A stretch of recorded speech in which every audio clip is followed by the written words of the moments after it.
Sam, firstly, congratulations. You've just been presented with the trophy for PFA Player of the Year. How's it feel? Yeah, it's a massive honour. I think whenever you're voted by your peers, I think that's the highest honour as a player. So, yeah, it's an amazing feeling. And another incredible season for yourself and Chelsea. Where does this season rank for you in your career? Yeah, it's definitely up there with one of the best, I think, because of the hardships we kind of went through too that make it a little bit better. I think we've had so many people missing, it's been a roller coaster we've been chasing all year, and then to finally end on top, it's, yeah, the difficult times make it all that sweeter. And look, you always seem to be there. In the crucial moments, in the big games, you always deliver. What do you do to prepare for those moments? Because you always seem to pop up with a goal. I think it's all mental, those moments. I think, people will say, well, if you can do it in the 90th, why can't you do it in the first? And I think in those moments, it's who can stay the calmest and be present in the moment. So I just have belief in myself, honestly.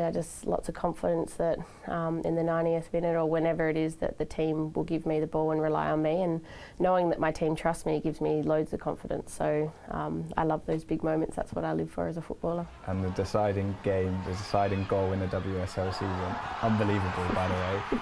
But I liked your interview after where you said you dream and you visualise scoring unbelievable goals like that. What else are you visualising? Because it can't get much better than that one.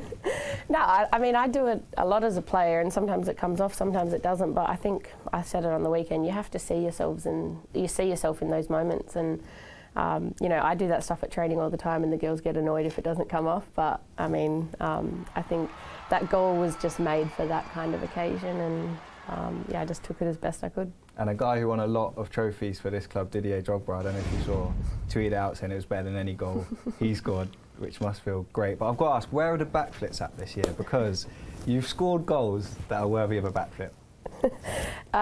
Yeah, well, first off, Drogba is obviously one of my idols. I think he's my favourite Chelsea striker, so that was an amazing thing for him to recognise that goal. But I've got a sore shoulder. I've had a few knocks and I was too excited, honestly, to do a backflip in those moments. But if I score a goal like that, I can't do a backflip. I'll probably fall over or something. Now, I know you've got a lot of trophies and won a lot of awards this year. Where's this one going to live? Because you need a good bit of space. Oh, look, I think my parents will snap this one up. You have to pay their excess baggage to fly it home. Yeah, it looks pretty nice. Yeah, I think my parents will probably snap this one up. That'll be pride of place at home when you get home. Yeah, for sure. Right on the mantelpiece.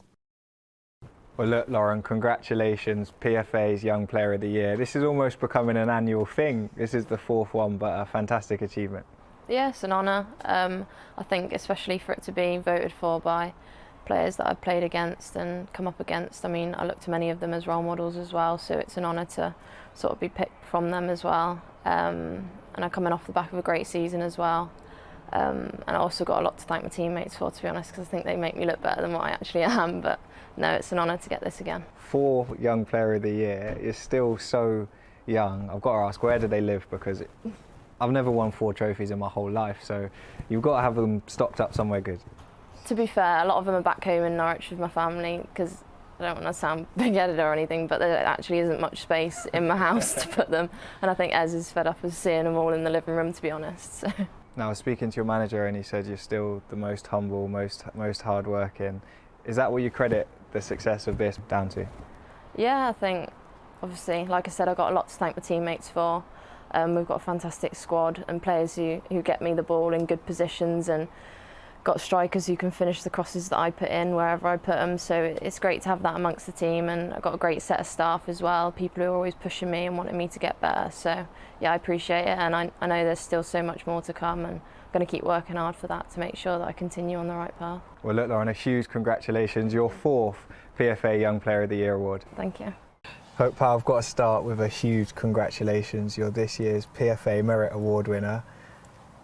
Yeah. Lovely trophy and an achievement that you deserve after all the work you put into the game. Very generous. Thank you very much. No, yeah, it's a real honour. I was really surprised actually when I got the call from Mahita. So yeah, really honoured. I think yeah, I feel very lucky and blessed. I guess still to be involved in the game after many years. So yeah, I'm really grateful, so thank you. And when you look back over your career, there's so many sections that we could talk about as a player, as manager of the national team, and now still coaching at a top level in the WSL. Is there a highlight for you that stands out as a really happy time in the game? One of the nice things about being involved in the game is the experiences that I've had over the years, whether it's as a player, I managed playing World Cups, European finals, as a manager, I managed in World Cups, European finals, the Olympics, and now at Brighton, a different journey completely, working in what I consider a fantastic club, working with players day in, day out.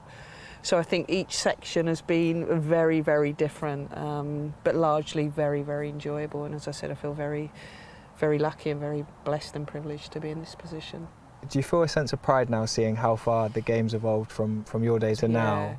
It's incredible actually, and I think that's credit to all the people that have fought and been passionate about the women's game and putting a lot of hours, challenging people to get better for women's football. It's been over loads of years, and it's just really astonishing sometimes that you sit back and go, wow, look how far it's come. You know, it's on telly, you can watch probably any game on telly, the crowds that it's now attracting, that says, you know, that tells me that people think the product is very good, and it is very good.